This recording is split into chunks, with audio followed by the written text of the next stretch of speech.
చిన్నారి ధన్విక బాదున్నలో వెలుగు, నవ్వుతో నిందని ముఖం మాకు ఎంతో అమృతం.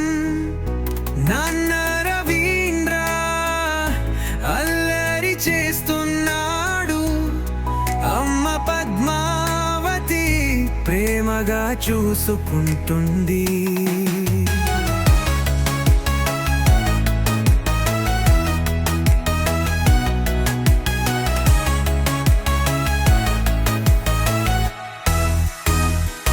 రుద్దుగా తీపించే అమ్మ జగపే జలం, నాన్నతో ఆడితే వచ్చే నవ్వుల విన్యాసం. ఒక్క మాట నీవు పలికితే పూలు పూస్తాయి, నీ చిరునవ్వుతో నీవు మా లోకాన్నే వెలిగిస్తావు.